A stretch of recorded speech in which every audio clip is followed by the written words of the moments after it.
Você não faz ideia do que realmente acontece em um café da manhã de 2225. Se você pudesse ver como os moradores da Cúpula Meridian começam o dia, provavelmente sentiria duas coisas ao mesmo tempo: choque e vergonha.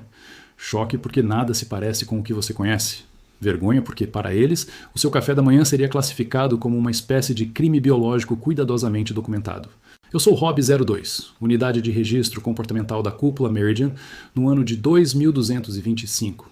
Antes de eu te mostrar como é uma manhã aqui, me diz nos comentários de qual cidade você está assistindo e em qual ano você existe agora. Este detalhe não importa, porque o que você come ao acordar conta uma história sobre o mundo em que você vive.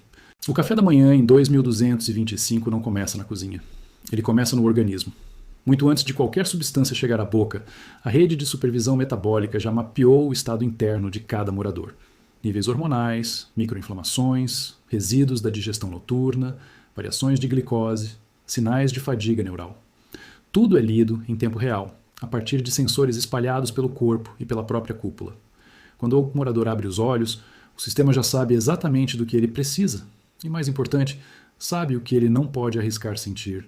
Às 6 horas convencionais, a iluminação da unidade habitacional começa a subir de forma gradual. Não existe despertador, não existe susto, não existe atraso. Arin abre os olhos com a serenidade condicionada de alguém que nunca foi arrancado do sono por um barulho inesperado. O sistema já calculou a quantidade de energia que ele terá de gastar naquele dia. Seus fluxos de atenção, seu gasto muscular, sua carga cognitiva. O café da manhã dele será calibrado miligrama por miligrama para garantir que nenhuma emoção excedente escape pela fissura do metabolismo. Arin se levanta sem fome. Fome, aqui, não é um impulso, é um parâmetro.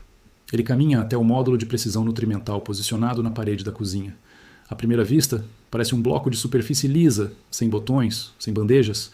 Mas, quando Arin para diante dele, o sistema o reconhece.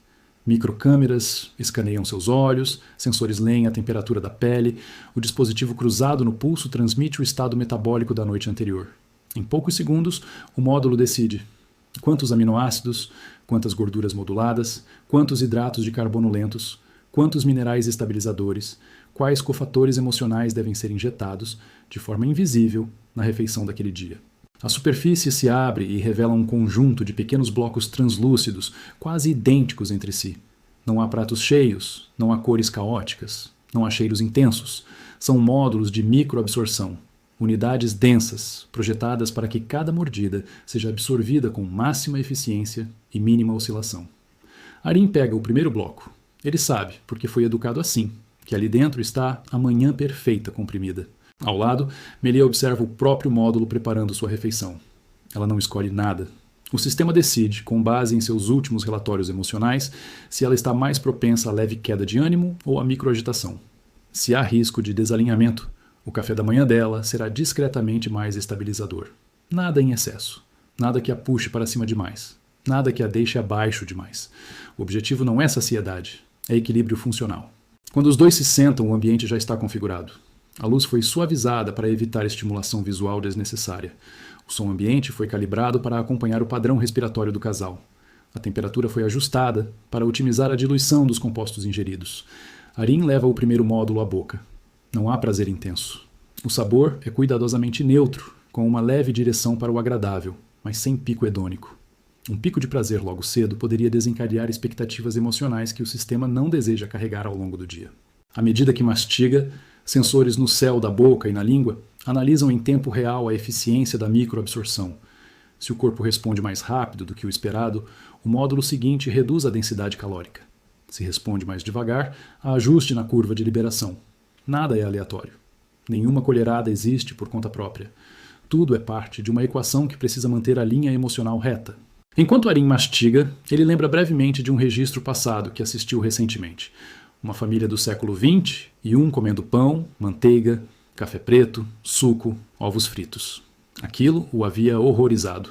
Naquele vídeo, as pessoas riam, derrubavam migalhas, colocavam açúcar a olho, comiam mais porque estava gostoso, misturavam gordura, cafeína, açúcar e emoção na mesma mesa.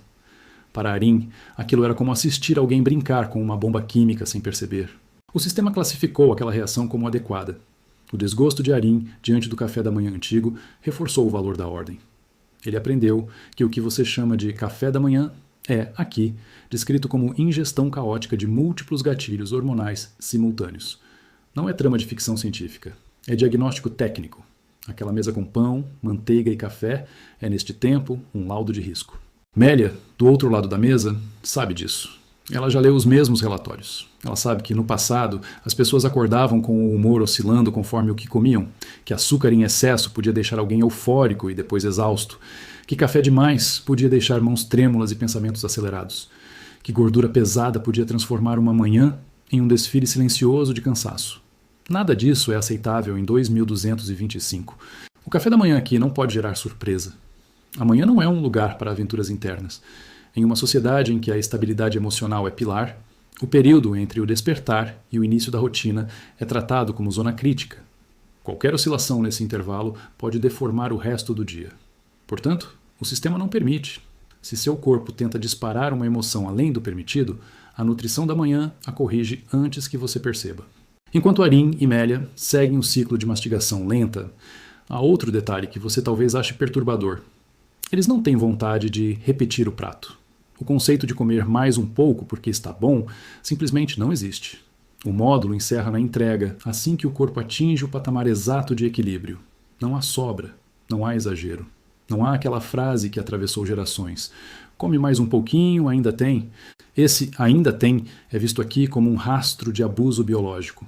Comer porque está disponível e não porque é necessário é lido como falha de gestão interna. Algo que ao longo das décadas foi lentamente substituído pela lógica de calibração. A cúpula não desperdiça partículas, muito menos neuroquímica. Quando você pensa no seu café da manhã, talvez lembre de pão quente, manteiga derretendo, um cheiro forte de café, barulho de xícara, açúcar, talvez frutas cortadas ou algo pronto de ontem. Para você, isso é conforto, memória, cultura. Para Arim e Melia, isso é relatório de risco. Glicose disparando em padrões caóticos, gordura saturada ativando marcadores inflamatórios, cafeína alterando o sistema simpático, tudo misturado a emoções e conversas desorganizadas. É por isso que, quando eles veem esses registros, a palavra que surge nos diagnósticos é crime biológico, não no sentido jurídico, mas no sentido de negligência, um tipo de abuso normalizado em que o corpo é exposto repetidamente a estímulos que o sistema daqui considera violentos. No seu mundo, isso é cotidiano. No deles, seria aberto como estudo de caso. Ao terminar o último módulo translúcido, Arim sente uma leve onda de clareza. Não é prazer, não é alegria. É algo semelhante a uma superfície limpa. O corpo dele está pronto para obedecer à rotina. Os níveis de energia estão alinhados com as tarefas do dia. Não há excesso que precise ser queimado. Não há déficit que precise ser compensado. Ele levanta da mesa sem sentir vontade de mais nada. Melia faz o mesmo. O sistema envia uma confirmação silenciosa aos sensores. Estabilidade emocional matinal garantida. Nenhuma anomalia hormonal detectada. Nenhum gatilho inesperado. Em 2225, isso é o padrão. O café da manhã não é um momento de vida. É um ajuste técnico do veículo biológico que carrega a consciência. Você pode se perguntar por que ninguém reclama. A resposta é simples e desconfortável. Ninguém sente falta do que nunca conheceu. As crianças nascem já integradas a esse sistema. Desde muito cedo, seus corpos são ensinados a associar ingestão com neutralidade. Não existe memória gustativa associada à avó, à mesa cheia, ao cheiro de padaria. Existe apenas a sensação de que depois do módulo matinal, as coisas ficam em ordem. Os adultos, por sua vez, foram guiados a associar o caos alimentar do passado a sofrimento. Não é propaganda, é arquivo. Vídeos de pessoas do seu tempo reclamando de cansaço, de dificuldade de concentração, de sono ruim, de irritação matinal, são exibidos como exemplos claros do que a cúpula decidiu evitar. A narrativa é direta. A liberdade alimentar do passado produziu corpos cansados, mentes instáveis e emoções descontroladas. Aqui, isso é visto como falha civilizatória. O resultado é uma relação estranha com a própria boca. Comer não é um ato de encontro com o mundo, é um protocolo de manutenção. Não existe, hoje vou me permitir. Não existe, estou com vontade disso ou daquilo. Existe, o sistema sabe o que é melhor. E como o sistema quase nunca falha em entregar neutralidade, ninguém tem motivo concreto para duvidar. No entanto, ao longo de minhas observações, notei pequenos desvios, momentos breves em que algo escapa. Em um desses dias, uma partícula de aroma residual de um lote experimental levemente mais intenso provocou um microgesto em um morador. O olhar dele se acendeu por um segundo a mais do que o previsto. como se algo no fundo da memória genética tivesse sido tocado. O sistema notou. Na manhã seguinte, a curva aromática foi discretamente rebaixada. Esses microeventos me fazem pensar em algo que o relatório oficial não diz. Quando os moradores de 2225 chamam o seu café da manhã de crime biológico, eles não estão falando só de biologia. Estão falando de algo que os assusta e, ao mesmo tempo, os fascina.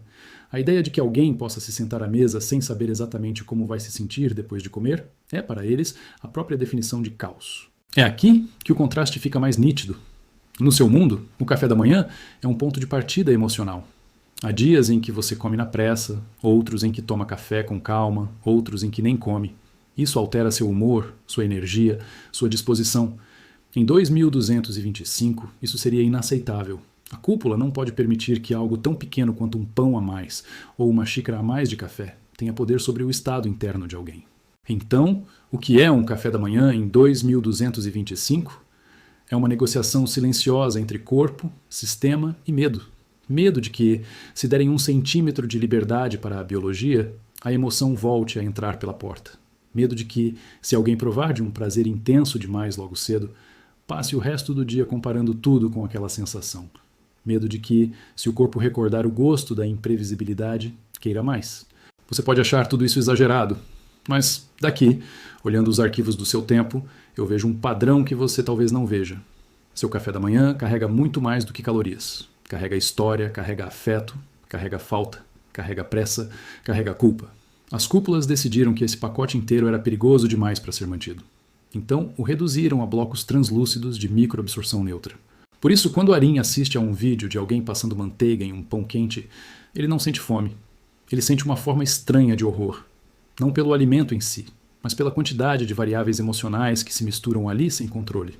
Para ele, aquilo é um mundo onde o corpo manda demais, onde o acaso manda demais, onde ninguém está no comando. Um mundo que a cúpula se recusa a recriar. E ainda assim, em alguns momentos muito específicos, percebo algo que não posso ignorar. Quando Melia assiste a cenas antigas de mesas cheias, cheiros fortes, crianças rindo alto com a boca suja de comida, há um microtremor no canto de sua boca, uma quase vontade de sorrir. O sistema corrige, mas eu registro, e me pergunto se, em algum lugar profundo, uma parte dele sabe que perdeu alguma coisa naquele prato que nunca vai chegar. Descrições físicas dos personagens. Rob 02. Estrutura humanoide alta, revestida em polímero branco fosco, articulações totalmente silenciosas, olhos representados por 2 pontos de luz fixos, postura ereta e estável, movimentos lentos e precisos, voz calma, limpa e sem variação emocional aparente. Arin. Homem adulto de pele clara, uniforme pela luz artificial da cúpula, cabelos curtos, perfeitamente alinhados, mandíbula suave, expressão serena quase constante. Roupas minimalistas em tons bege e cinza, movimentos controlados e econômicos, respiração discreta. Melia. Mulher adulta de pele homogênea e clara, cabelo liso preso em rabo baixo, olhar tranquilo, postura ereta, roupas claras minimalistas, gestos suaves e contidos. Voz baixa e estável, quase nenhuma oscilação visível de emoção.